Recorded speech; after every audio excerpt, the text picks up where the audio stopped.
There is a rack in a gun shop in America right now, holding 3 rifles that should not be able to exist in the same argument. Same lever, same stainless receiver, machined from the same forging, same 16.1-inch barrel, same peep sight in the same hole. In every way a man's hands can measure, the identical gun. One is chambered in .357 Magnum, one in .44 Magnum, and the third, brand new, and the reason we are here, is chambered in 10mm auto. For 40 years the .357 Magnum and the 10mm auto have been argued about across gun counters in this country, and every one of those arguments rested on the same rotten foundation. 2 cartridges, fired from 2 different guns, at 2 different barrel lengths, compared as though the cartridge was the only thing that changed. It never was. And now, for the first time since either round was invented, you can put both of them in the exact same rifle. Hold the gun still. Hold the barrel still. Change one variable and one variable only. Somebody already did it. 12 loads, 1 chronograph, 1 rifle. And what came off that chronograph does not match what either side of this argument has been telling you. I am going to show you 3 numbers today. One will make the 10mm crowd furious. One will make the .357 crowd very quiet. And the third is a piece of arithmetic about a charging bear that is wrong on nearly every channel that has ever covered this subject. Before any of it, one rule. From this moment forward, nobody gets to have an opinion about .357 Magnum versus 10mm auto without saying out loud how long the barrel is. Not the caliber, the barrel. Because these 2 cartridges do not have a winner. They have a crossover point. And every man who has ever won this argument online won it by standing on one single spot of that curve and pretending the rest of it does not exist. I am going to show you the whole curve. By the end, you will understand something uncomfortable. That these 2 trade the crown twice, and that the place where most Americans actually carry a .357 Magnum is the exact place where it is at its worst. The easy part first. In a handgun, the 10mm auto wins. I am not going to dance around that. 15 rounds against 6 in a service revolver cylinder. That is not an edge. That is 2.5 times the ammunition, and no revolver on a shelf in America closes it. At the top of the power ladder, the 10mm drives a wider, heavier bullet and makes more muzzle energy from a comparable barrel. That is real, and honestly earned. So if your entire plan is one handgun on your hip and nothing else on the rack, the 10mm is your answer, and it is not close. But almost nobody's plan stops there. Both of these cartridges live a second life in a rifle. And that second life is where every assumption you carry falls apart. In the autumn of 2025, Ruger's Marlin division did something the industry did not see coming. They chambered the model 1894 lever action, a design that has been swallowing revolver cartridges since the 1890s, for the 10mm auto, 16.1-inch barrel, 10 rounds in the tube, 6.3 pounds, $1,600. And with that, the last trump card in the .357's hand was gone. For 40 years, the ace was simple. There is no 10mm lever gun, so if you want rifle power from your carry round, the .357 is your only option. That sentence is now false, which means somebody finally had to run the test. In December of 2025, Gun Digest published a full-range evaluation of that rifle by Richard A. Mann is not a hobbyist with a phone camera. He is a former police officer and Army veteran, contributing editor at American Rifleman and Shooting Illustrated, and editor of Gun Digest's own Cartridges of the World, 13th edition. One of the people the rest of the industry checks its homework against. He put 12 different factory, 10mm loads across a chronograph out of that 16-inch Marlin. Hold 2 numbers in your head. The highest muzzle energy he recorded was 1,016 foot-pounds. The lowest was 576. Same rifle, same barrel, same chronograph, same afternoon. The spread between the best and worst box of 10mm through that one rifle is 76%. 76% inside a single caliber. Now find me a 357 versus 10mm comparison anywhere on this platform that accounts for that. You will not. Everyone picks a single load per side, runs the arithmetic, and crowns a caliber. When the data says the caliber explains less than which cardboard box you happen to grab, the load is not a detail inside the caliber argument. The load is bigger than the caliber argument. And it gets stranger, because of which loads landed where. The load that made the most energy was a heavy premium hollow point running just under 1,600 feet per second. That is a genuine rifle class number out of a pistol cartridge, and the Carbine crowd has every right to be proud of it. But look at what sat near the bottom of that same table. A purpose-built dangerous game load, 190 grains. The exact round a man buys because he is walking into heavy country. Out of 16 inches of rifle barrel, it produced 581 foot-pounds. That is roughly what a good handgun does. He paid a premium for a serious bullet, fed it through 11 extra inches of barrel, and got almost nothing for it. And that load is not defective. It is doing exactly what it was engineered to do. It simply was not engineered for this. Here is the mechanism, and once you have it, you will never read a ballistics chart the same way again. A cartridge is not a battery. It does not hold a fixed amount of push that a longer barrel extracts more of. A cartridge is a chemical event with a schedule. Propellant burns. While it burns, it makes gas, and that gas pushes the bullet. When the burn ends, the pushing ends. From that instant, the only thing the barrel is still doing to that bullet is rubbing against it. Friction never stops charging rent. Handgun propellants are fast by design. They have to be. Engineered to finish burning inside 4 or 5 inches, because that is all the barrel a pistol has. Some finish sooner still, deliberately, so the shooter does not take a fireball to the eyes at night. Put that round in a 16-inch barrel, and the burn is over somewhere around inch 5. There are 10 more inches of steel in front of that bullet, and not one of them is adding anything. All 10 are taking. 2 readers of that test worked this out independently in the comments, and both were right. One noted the flash-suppressed loads in that table are formulated to finish almost immediately. The other said the plain thing out loud. Looking at those velocities, the barrel is slowing some of them down. That is why the 10mm plateaus.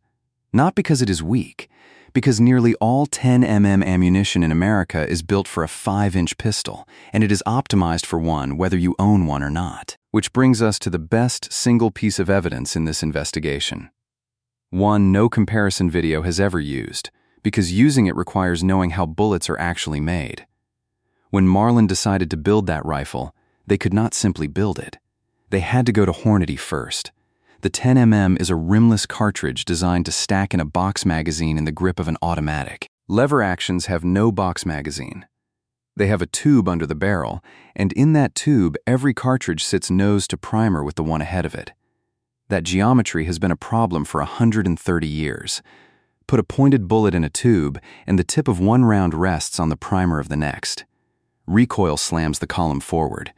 That point becomes a firing pin. The French hit this wall in 1886 with the Lebel and tapered the case so severely that each bullet's nose landed on the rim ahead instead of the primer. That is why the 8mm Lebel looks so strange to modern eyes. It is not styling. It is a safety device made out of brass. Everyone else took the other road, which is why lever gun ammunition wore flat noses for a century and surrendered ballistic efficiency to do it. Then, in 2005, a man named Dave Emery solved it. Emery was Hornady's senior ballistician, the engineer behind the .17 Hummer, the .204 Ruger, critical defense, and the 6.5 Creedmoor. What he built for lever guns was the flex tip, a pointed, aerodynamic bullet with a soft elastomer nose that deforms harmlessly against the primer ahead of it instead of striking it. So when Marlin needed a 10mm that would stack safely in a tube, they went to the people who had already solved the tube. Hornady built them a load from a blank sheet, a 150 grain flex tip for that rifle specifically.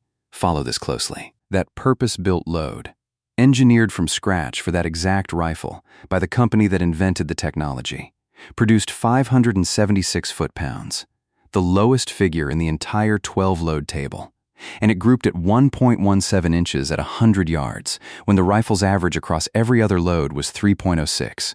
Read that again. The only 10mm load in America designed specifically for a lever action is the least powerful one and the most accurate one by a factor of nearly 3. That is an engineering confession printed on a box.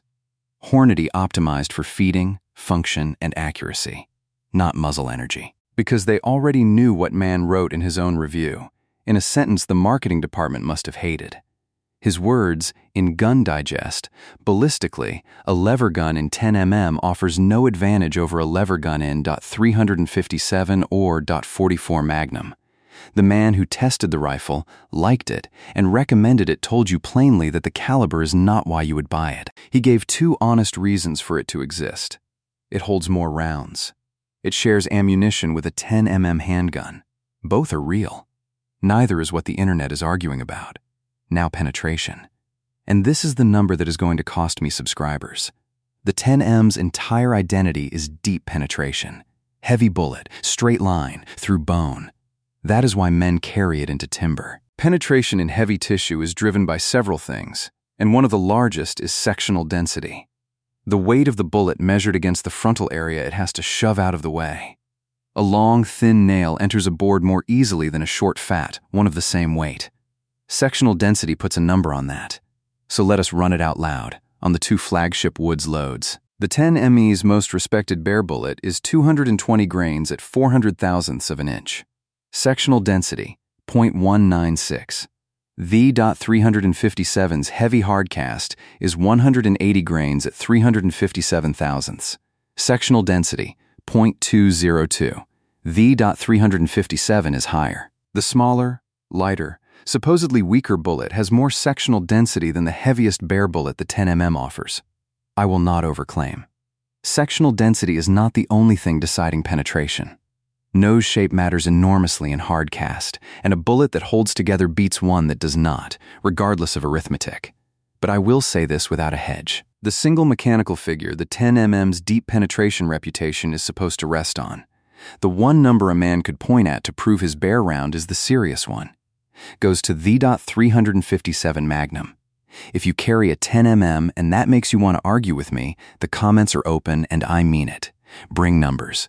Now the figure that decides the whole video. In a handgun, the 10mm's capacity advantage over a 357 revolver is 15 against 6, 150%. In that Marlin lever gun, same two cartridges, same tube, the 10mm holds 10. The .357 holds 8, 25%. The 10mm's largest and most undefeatable advantage in this comparison does not shrink a little when you move to a rifle. It collapses. It loses 5/6 of its size. And in the same motion, the .357's energy position improves, because the .357 carries slower propellant still working at inch 10 and inch 12 when the 10mm's finished at inch 5. Both of the 10mm's advantages move the wrong direction at once. That is the fight. That is the whole fight. And nobody says it, because it only becomes visible when you hold the gun constant. And until the autumn of 2025, nobody could. Now the trick that makes the 10mm carbine look better than it is. Learn to spot it.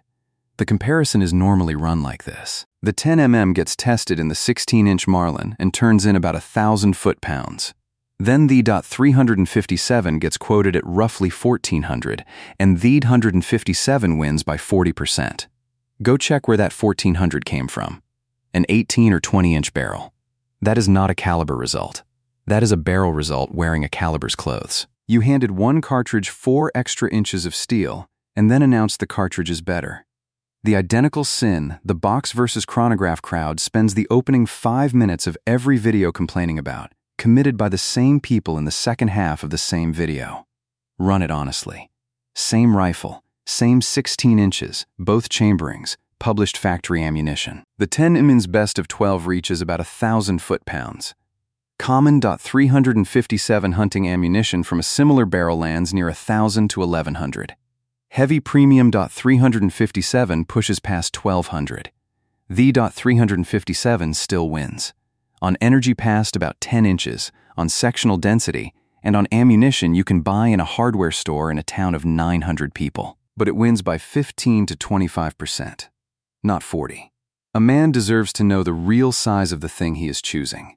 Same discipline on price, because that one is worse. You will hear the Marlin 10mm $1,600 sticker set against a used Brazilian .357 lever gun at $600 and hear the words, same gun, double the money. It is not the same gun. Marlin builds the 1894 Trapper in .357 Magnum, $14.99. The 10mm is $15.99, $100. And the honest sentence is far sharper than the dishonest one. You pay $100 extra for 2 more rounds in the tube and less energy at the muzzle. Nobody defrauded you. But that is a premium priced on novelty rather than performance. And novelty is the only thing in that transaction that got more expensive, which is the disease, and I want to name it properly. The firearms industry cannot sell you barrel length. A barrel length is a curve, and a curve is not something you can stock on a shelf, price with a tag, or print on a box. What it can sell you is a cartridge name. A cartridge name is a product category. It has a SKU, an aisle, a marketing budget, and a customer who believes he is buying performance when what he is buying is a noun. So every comparison in America is forced into the only frame the retail system can sell: caliber against caliber, while the two variables that actually decide the outcome never appear in the transaction at all. That is not a conspiracy. It is what happens when the shape of the argument is set by the shape of the inventory. Now, keep it honest. This is where I tell you where I might be wrong, because a verdict with no soft spots is a sales pitch. 3 things. First, I told you the .357 keeps gaining in long barrels. That claim is contested, and I will not pretend otherwise. The most rigorous public dataset is Ballistics by the inch. Barrels cut from 18 inches down to 2, 1 inch at a time. 3 rounds fired at every length across 2 chronographs and averaged. Real methodology, archived in 2020. That data suggests .357 velocity flattens, and with some loads falls, past roughly 16 inches, because friction eventually eats more than the propellant is still giving. But the lever gun community around Paco Kelly's lever guns has published chronograph work arguing the opposite, including a common factory hunting load measured at 1,750 feet per second from an 18.5-inch Marlin and 1,809 from a 24, still climbing. Both can be true. It depends entirely on how fast the propellant in that particular box burns, which the buyer cannot see, cannot measure, and is never told. So the honest version is this: past 16 inches, whether your .357 keeps gaining is a property of the box, not the cartridge. The same lesson as everything else in this video, arriving one more time from a different direction. Second, some deep penetration figures quoted for premium bear ammunition come from the companies selling it. Manufacturer testing is not independent testing, and you should hear the difference in how I say those numbers. Third, I have heard it claimed that a 10mm automatic gives you a cheap practice option the way a .357 revolver does, because you can drop shorter .40 caliber ammunition into it. Those two things are not equivalent, and I will not let it pass. A .357 revolver firing .38 special is a factory-sanctioned pairing. Both cartridges were designed around. The other is not sanctioned by the pistol's maker. The shorter round ends up hanging off the extractor instead of sitting the way the chamber intends. The proper route is a purpose-made conversion barrel sold for exactly that job. One is how the system was designed. The other is a workaround. Calling them the same thing is how people get hurt. And now the arithmetic I promised you. You have heard the bear charge math. A bear covers 50 feet in about 3 seconds, so you get 5 or 6 aimed shots, so capacity matters. Check it. A grizzly runs at 30 to 35 miles an hour. Converted, 44 to 51 feet every second. 50 feet is not 3 seconds. 50 feet is 1 second. You do not have time for 6 aimed shots. You have time for 1. And perhaps a second you will not remember taking.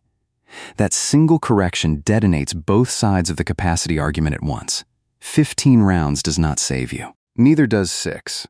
What saves you is the first round, where it goes, and whether the bullet holds together when it arrives, which is what this whole video has actually been about. A .357 hollow point is engineered to open near 1,250 feet per second, because that is what a revolver produces. Fire it from a lever gun at 1,800, and you have handed it a job it was never built for. It can come apart on the surface and never reach what matters. Hornady says so in their own product literature, in writing. That conventional hollow points expand too quickly and sacrifice penetration at higher velocities. That is the bullet maker telling you that velocity past a point is not a gift. It is a demand. Both cartridges outrun their own bullets in a rifle. The .357 does it worse, because it goes faster. Which is why the correct question was never which cartridge is more powerful. It is whether the bullet in that box survives the barrel you intend to fire it from. So here is the curve. All of it.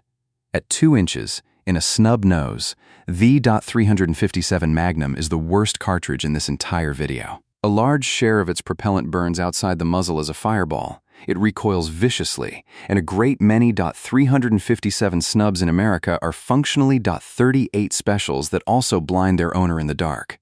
The most commonly carried .357 in this country is the .357 at its very worst. At 4 to 6 inches, the 10mm wins. More energy, more than double the rounds, every one easier to shoot fast. At 16 inches, in the only rifle that chambers both, the .357 wins on energy and sectional density. The 10mm wins on capacity by 25%, and the honest gap is far smaller than you were told. Past 16, nobody knows for certain, and every man who says he does is quoting a box he has never put across a chronograph. They trade the crown twice. And the man who tells you flatly that one of them is more powerful has told you only that he has fired both from exactly one barrel length. So pick your barrel first, then your bullet. The cartridge name on the box is the last and least important decision in the chain, and the only one the industry ever asks you to make. Go back to that rack. 3 rifles. Same lever, same receiver, same 16 inches of steel. 1 cartridge from 1935, 1 from 1955, 1 from 1983. Take any of them down, and the wood sits in your hands the identical way. The gun was never the variable. It was the only thing in this whole argument that stayed honest. I will tell you something before I let you go. I spent a long stretch of my life certain I was choosing between cartridges, buying accordingly, and quietly proud of it. It took me an embarrassing number of years to work out that I had never once chosen a cartridge. I had been choosing a barrel length and a bullet, and letting a name on a box make the decision for me. That is not knowledge you get off a spec sheet. That is knowledge somebody hands you across a workbench, and it is the reason a tradition is worth belonging to at all. So tell me your barrel length, not your caliber. Your barrel length in inches and what you actually feed it. If you own that 10mm trapper and your chronograph beats the table I showed you today, post the number and post the load, because I want to see it, and so does everyone else reading. And if you would rather be the man who knows the length of his own barrel than the man who knows the name on his own box, subscribe. Not as a favor, as a way of saying which kind of shooter you intend to be. This is Hunt Forge. Measure the barrel.